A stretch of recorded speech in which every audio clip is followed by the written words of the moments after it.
فی غیابت الجبی ہے نا، فی غیابت الجبی، غیابتن کہتے ہیں، غیابتن کا لغت میں معنی ہے. تو اس نے مشورہ یہ دیا کہ تم ایسے کرو، اگر تم کچھ کرنے ہی والے ہو تو ایسے کرو کہ کسی اندھیرے کنویں میں پھینک دو. یوں کو تم فاعلین، اگر تم کرنے ہی والے ہو تو ایسا کرو کہ حضرت یوسف علیہ السلام کو قتل نہ کرو، کسی اندھیرے کنویں میں پھینک دو. اعوذ باللہ من الشیطان الرجیم، بسم اللہ الرحمن الرحیم.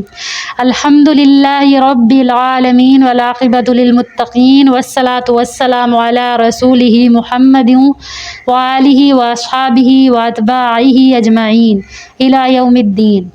رب اشرح لی صدری ویسر لی امری واحلل عقدۃ من لسانی یفقہوا قولی. اللہم انی اسألک علما نافعا ورزقا طیبا وعملا متقبلا. السلام علیکم ورحمۃ اللہ وبرکاتہ. آیت نمبر آج ہماری 10 ہے سورہ یوسف کے حوالے سے. قال قائل منهم لا تقتلوا يوسف وألقوه في غيابة الجب يلتقطه بعض السيارة إن كنتم فاعلين. قال قائل منهم، ان میں سے ایک کہنے والے نے کہا، لا تقتلوا یوسف، یوسف علیہ السلام کو قتل نہ کرو، یوسف علیہ السلام کو قتل نہ کرو. ان میں سے ایک کہنے والے نے کہا، وَأَلْقُوهُ فِي غَيَابَةِ الْجُبِّ، وَأَلْقُوهُ فِي غَيَابَةِ الْجُبِّ، کسی اندھیرے کنویں میں، کسی ویران کنویں میں پھینک دو. يَلْتَقِطْهُ بَعْضُ السَّيَّارَةِ، تاکہ کوئی راہ چلتا مسافر اسے وہاں سے اٹھا لے جائے. یوں کو تم فاعلین، اگر تم کرنے ہی والے ہو. سب سے پہلے ہے کہ قال قائل منہم، ان میں سے ایک کہنے والے نے کہا کہ یوسف علیہ السلام کو قتل نہ کرو. بعض مفسرین کی رائے یہ ہے کہ یہ جو بندہ تھا، ان میں سے کہنے والا جو تھا جس نے یہ مشورہ دیا، وہ بڑا بھائی یہودا تھا، اور جس سے یہ آگے جا کے نام یہودی بنا ہے. بعض مفسرین کی رائے یہ ہے کہ بڑے بڑے بھائی کا نام روبیل تھا، اس نے یہ بات کہی. پھر بعض کی رائے یہ ہے کہ وہ جو کہنے والا تھا وہ ان 10 بھائیوں میں سے نہ تھا، وہ کوئی غیر تھا. عام رائے یہ ہے کہ وہ ان بھائیوں میں سے ہی ایک بھائی تھا، اور وہ بڑا بھائی تھا جس نے یہ رائے دی. قرآن مجید میں ان 10 بھائیوں کے باہمی مشورے کا تذکرہ ہوا ہے کہ انہوں نے حضرت یوسف علیہ السلام سے جان چھڑانے کے لیے، ان کا جو مقصد تھا، ان کے لیے وہ کیا پلاننگ کر رہے تھے. بات یہ ہے کہ کون سے بھائی نے یہ بات کہی، تو اس کا ذکر ہمیں قرآن و حدیث میں نہیں ملتا. کیونکہ اس کا تعلق ہدایت سے ہے ہی نہیں کہ وہ کون سے بھائی نے کہی، اس کی ضرورت ہی نہیں ہے.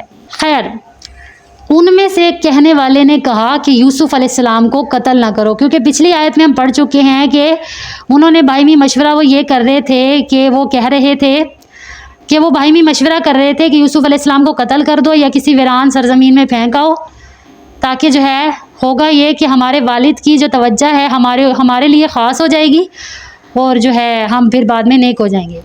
تو جس کے لیے وہ حضرت یوسف علیہ السلام کو قتل کرنا چاہ رہے تھے، نعوذ باللہ. تو ان میں سے ایک بھائی نے کہا کہ حضرت یوسف علیہ السلام کو قتل نہ کرو. اب بات یہ ہے کہ اس نے یہ مشورہ کیوں دیا کہ قتل نہ کرو. حیرانی اس لیے ہوتی ہے کہ لا تقتلوا یوسف، یہاں تک تو ٹھیک ہے کہ یوسف علیہ السلام کو قتل نہ کرو. وَأَلْقُوهُ فِي غَيَابَةِ الْجُبِّ، اسے کسی اندھیرے کنویں میں ڈال دو، کسی اندھیرے کنویں میں پھینک دو.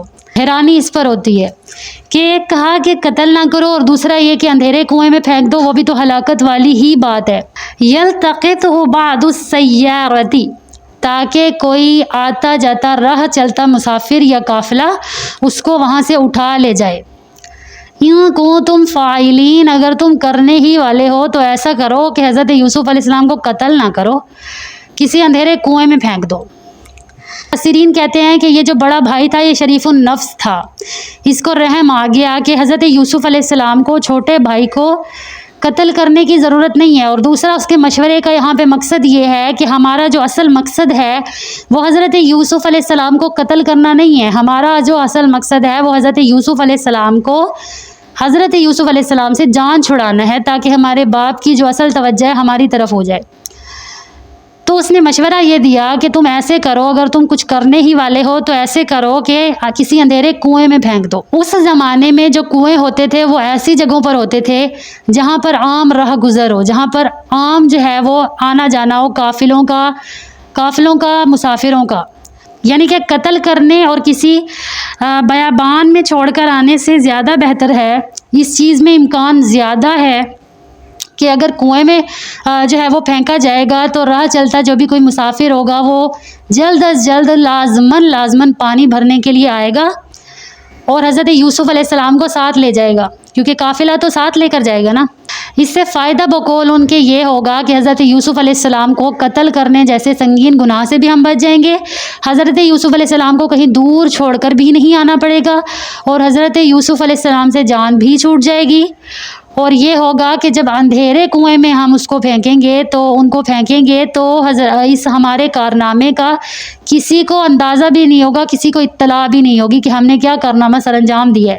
فی غیابت الجبی ہے نا، فی غیابت الجبی، غیابتن کہتے ہیں، غیابتن کا لغت میں معنی ہے جو چیز ہم سے چھپ جائے اس کا یہ چھپنا اس چیز کی غیابت ہے۔ قبر کو بھی غیابہ کہتے ہیں، کیونکہ قبر میں جب ایک انسان چلا جاتا ہے تو وہ ہمیشہ کے لیے چھپ جاتا ہے، اس کی جو میت ہوتی ہے، جو اس کی باڈی ہوتی ہے وہ چھپ جاتی ہے دنیا سے، پردہ کر جاتی ہے۔ تو یعنی کہ غیابت الجبی کا مطلب ایسا اندھیرا کنواں جس میں حضرت یوسف علیہ السلام کچھ اس طرح چھپ جائیں گے کہ ہمارے کارنامے کا کسی کو اندازہ نہیں ہوگا، ارے اس کارنامے کی کسی کو اطلاع بھی نہیں ہوگی کہ ہم نے کیا کیا ہے۔ اور آتا جاتا جو اس کا امکان زیادہ ہے کہ جب بھی کوئی قافلہ یہاں سے گزرے گا جلد از جلد پانی بھرنے کے لیے یہاں آئے گا، کنویں میں حضرت یوسف علیہ السلام کو نکالے گا اور اپنے ساتھ لے جائے گا۔